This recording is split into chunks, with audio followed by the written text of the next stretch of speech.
அனைவருக்கும் வணக்கம். நிகழும் மங்களகரமான குரோதி வருடம் மார்கழி மாதம் 16ஆம் நாள் சித்தயோகம் கூடிய சுபயோக சுபதினத்தில் பூராட நட்சத்திரத்தில் இரவு 12 மணிக்கு 2025ஆம் ஆண்டு பிறக்கப் போகிறது. அனைவருக்கும் புத்தாண்டு நல்வாழ்த்துக்கள். இந்த ஆண்டு அனைவருக்கும் இனிய ஆண்டாக அமைய வாழ்த்துக்கள்.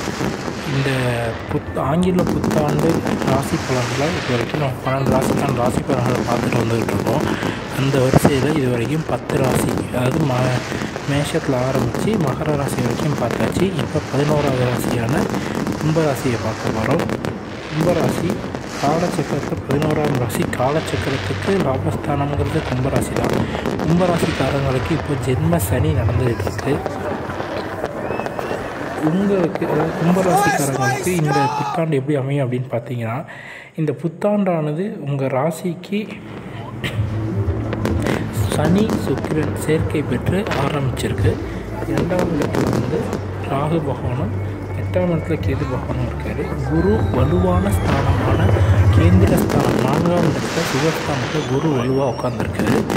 உங்களுடைய 3ஆம் இடத்து அதிபதியான மற்றும் 10ஆம் இடத்து அதிபதியான செவ்வாய் நீசம் பெற்று 6ல் மறைஞ்சி உட்காந்துருக்காரு. அது மட்டும் இல்லாமல் உங்கள் லாபஸ்தானத்தில் சூரியன் சந்திரன் இருக்காங்க. புத பகவான் அங்கே வந்துடுவார். இது ஒரு அருமையான அமைப்பு. ஏன்னா சூரியன் அப்படிங்கிறவர் அரச பதவி, அரச வேலைகளுக்கெல்லாம் உரித்தானவர். அவர் லாபஸ்தானத்தில் இருக்கார் அப்படின்னா உங்களுக்கு கண்டிப்பாக அரசு வேலை இல்லை அரசு சம்மந்தமான துறைகளில் இருந்தவங்களுக்கு லாபங்கள் கிடைக்க வாய்ப்பு இருக்குது. யாராவது கவர்மெண்ட் கான்ட்ராக்ட் எடுத்து பண்ணுறீங்க அப்படின்னா உங்களுக்கு கான்ட்ராக்ட் கிடைக்கும். இல்லை லோன் எதுவும் அப்ளை பண்ணியிருந்தீங்கன்னா லோன் கிடைக்கும்.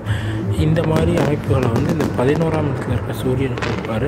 அது மட்டும் இல்லாமல் இது குறிப்பாக லோன் அப்படிங்கிறதுக்கான வாய்ப்புகள் 90% இருக்குது. ஏன்னா 6ஆம் இடம் தான் கடன் ஸ்தானம். அந்த 6ஆம் இடத்து அதிபதியான சந்திரனும் 11ஆம் இடத்துலேயே உட்காந்துருக்காரு அப்படிங்கிறதுனால, அது சூரியனோடு சேர்ந்து உட்காந்துருக்காரு அப்படிங்கிறதுனால உங்களுக்கு அரசாங்க வழியிலிருந்து கடன் கிடைக்கிறதுக்கான வாய்ப்புகள் நிறையவே இருக்குது.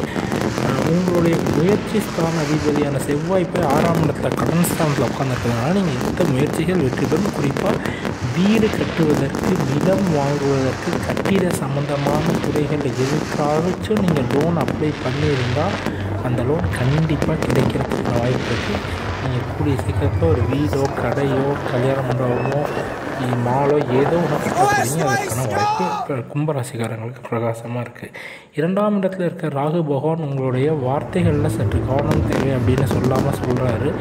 ஏன் அப்படின்னு பார்த்தீங்கன்னா, இந்த 2ஆம் இடத்துல இருக்க ராகு பகவானுடைய பேச்சு அப்படின்னா, 2ஆம் இடத்துல செவ்வாய் பகவான் இருந்தாருன்னா அதோடைய பேச்சு கோபமான பேச்சாக இருக்குமே தவிர அது ஒரு அஃபெக்ட் பண்ணது.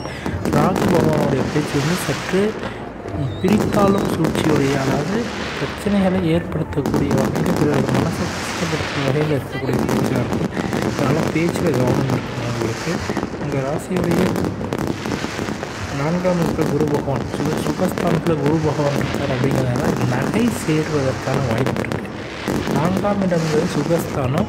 வீடு, வண்டி, வாகனம், நகை போன்ற பொருள் சேர்க்கக்கூடிய இடம். அங்கே குரு பகவான் இருந்தார் அப்படின்னாலே, குரு அப்படிங்கிறவர் தங்கத்துக்கு காரணமானவர்.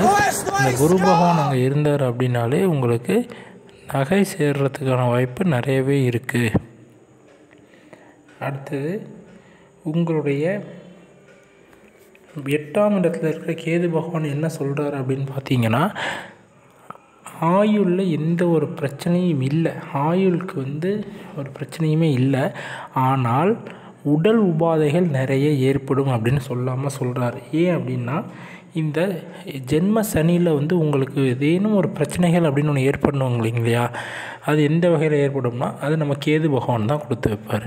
சனியும் கேதுவும் நட்பு அப்படிங்கிறது ஒரு வகையில் இருந்தாலுமே கூட, அந்த இடத்துக்கு அதிபதியான புத பகவான் தற்சமயம் உங்களுடைய 11ஆம் இடத்துக்கு போகிறார். குரு பார்வையிலிருந்து விலகி போகிறார். குரு பார்க்க கோடி நன்மைங்கிற மாதிரி கொஞ்சம் விலகி 8ல் மறைஞ்சு போகிறதுனால குருவோட பார்வைப்படாமல் இருக்குது. அதனால் உங்களுக்கு சில உடல் ரீதியான உபாதைகள் வரத்துக்கான வாய்ப்புகள் நிறைய இருக்குது. அது மட்டும் இல்லாமல் உங்கள் ராசிக்கு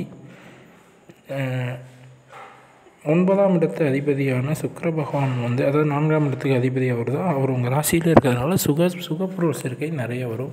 குறிப்பாக இந்த வீடு கட்டுவதற்கான வாய்ப்பு கண்டிப்பாக அமையும். அனைவருக்கும் புத்தாண்டு நல்வாழ்த்துக்கள். உங்களுடைய இந்த ஆண்டு உங்களுக்கு சிறப்பான ஆண்டாக அமைய வாழ்த்துக்கள். அனைவருக்கும் ஷேர் செய்யவும் சப்ஸ்கிரைப் செய்யவும் நம்ம சேனலில் எல்லாருக்கும் சொல்லி ஒரு சேனலுடைய வெற்றிக்கு வழிவகுக்க கேட்டுக்கொள்கிறேன். நன்றி, வணக்கம்.